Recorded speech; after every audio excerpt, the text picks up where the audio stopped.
Yo, what's happening, world? Name's Mahane Flowers, and I just got my voice back.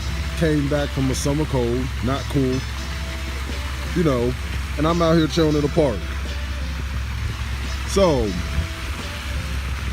I decided to speak about this damage control that's been going on with everybody hip hop's favorite passive-aggressive simp Jew, Aubrey Graham, also known as Drake, and the industry jester known as Charlemagne the God, or Lenny,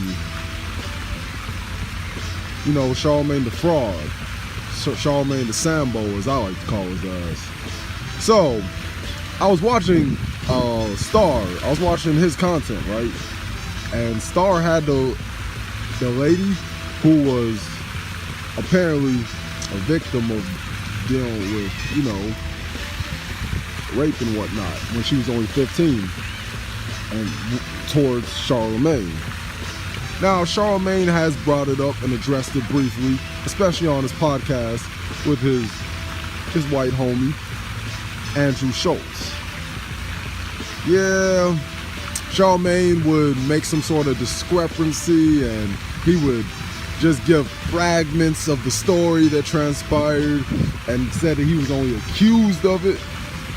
But I say to myself, Charlemagne is the same dude who says, if you live in your truth, nobody can use it against you. Charlemagne is the same one who made jokes up about Bill Cosby. He's the same one who came at Tekashi 6ix9ine, and he went on this long-ass diatribe towards R. Kelly on the Donkey of the Day. Now, Charlemagne is also the same one who said, if he does something asinine, obscene, then he'll call himself on it and give himself Donkey of the Day, which he hasn't done. And even if he did do it, there's no way he could flip the story, especially with this Me Too movement going on right now. That's why Charlemagne fell back off saying stupid shit like what that mouth do, and saying he would suck the fart out of Patti LaBelle's booty and shit like that. He fell back off saying that ridiculous shit because he noticed that there's this influx of these feminazis going on in this era. And now, all this shit is catching up with him. It made me think about what Eddie Griffin said on a Vlad TV interview about how no black man who's enveloped in the industry comes out clean. And it looks like Lenny ain't exempt from that. Now, let's talk about the Jew boy, Aubrey Graham, Six God, Champagne Poppy, Drizzy Drake, whatever you want to call that simp ass fuck boy. Now, apparently, he had done this quote unquote freestyle on Behind the Bars somewhere in London, and he was taking shots at Kanye and Pusha to a lesser degree, saying that he got info that he has to just laugh about, and if you want to take it up with Jazz Prince and, you know, that shit. Now, Drake, you're just making people chase after a phantom. As for that over 1 billion streams that went on, we all know that is heavily lied upon the fact that people were under the notion that you were going to have that response towards Pusha T and Kanye. Now, I guess because Kanye took Drake to Wyoming where he was recording and he gave some information, and that's how Pusha T figured out about, you know, added on his son, and Drake felt like Ye did him dirty. And if that's the case, I mean, that is pretty bogus, but I don't feel sorry for Drake the way that he's done people since OVO camp. Look how he's doing Party Next Door. Rest in peace, XXXTentaction. Look how he did him. When he took his flow, when he was in prison, they couldn't even confront him. And you saw how X was griping about that in the interview and how he doesn't even respect him as a man and whatnot. What happened to I Love Makona? Like everybody's just disposable to your ass. You like Thomas Edison.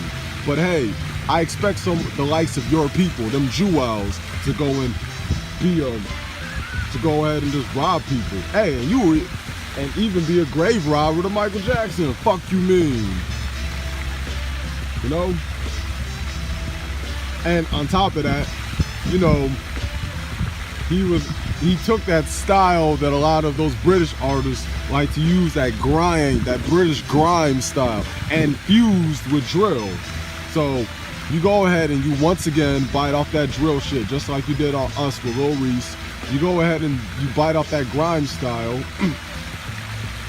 I guess because you think you fuck with Skepta, that's okay. I mean, excuse me. That's the thing about, it's just a whole bunch of damage control. Like, I even had on Facebook status, hashtag damage control bars. All motherfuckers are doing is chasing a phantom with this disc. It's just like convincing somebody that you have this super exotic pet.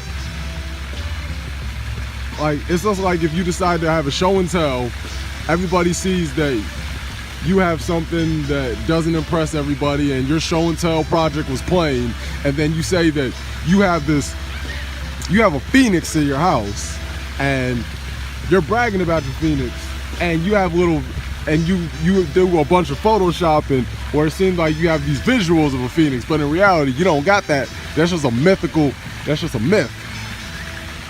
And that's what this is with Drake and this Jazz Prince thing. Of course Jay Prince is gonna say that. He's gonna say that because he knows that Drake is his bread and butter, and it's been his bread and butter since the beginning of the 2010s. Let's keep it real.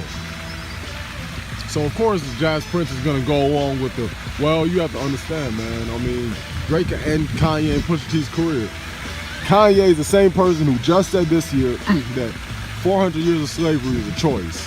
He's the same one who Amber Rose said he likes to get fingers stuck in his booty. Come on, man.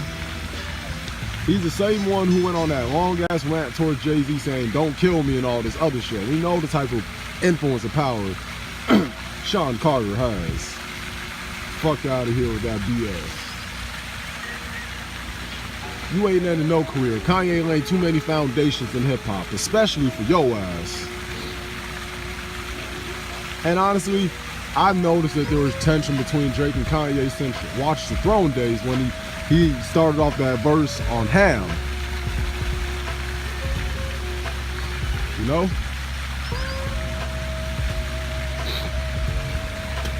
So that's how I look at that situation. And you know, it's just a bunch of damage control for these gatekeepers, Drake and Lenny. One who promotes foolery and, you know, making a mockery of the black community and wants to do this woke shit. He's one of the main frontiers of this woke movement these Negroes like doing. And the other one is somebody who goes around, he gets to do all this blackface, and motherfuckers still will stream millions upon millions, to the point where apparently it was over 1 billion. So what does that say about the mindset of the world? They don't give a fuck about disrespecting black people, and it shows within their actions and lack of. Yo,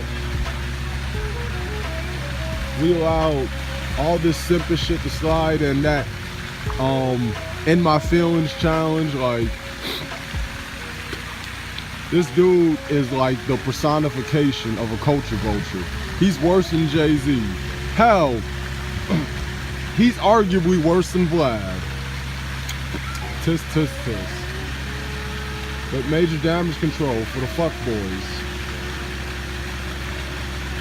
Monique was right, even though she was on some other shit with that Netflix deal. Lenny, Charlemagne, you are that brother in Birth of a Nation. You don't got a problem selling your own people out. Hell, you named yourself after a French leader, and then you call yourself the God.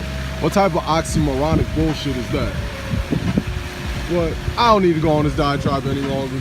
I'm just gonna sit back and just cool for the time being. Peace out and one love, people.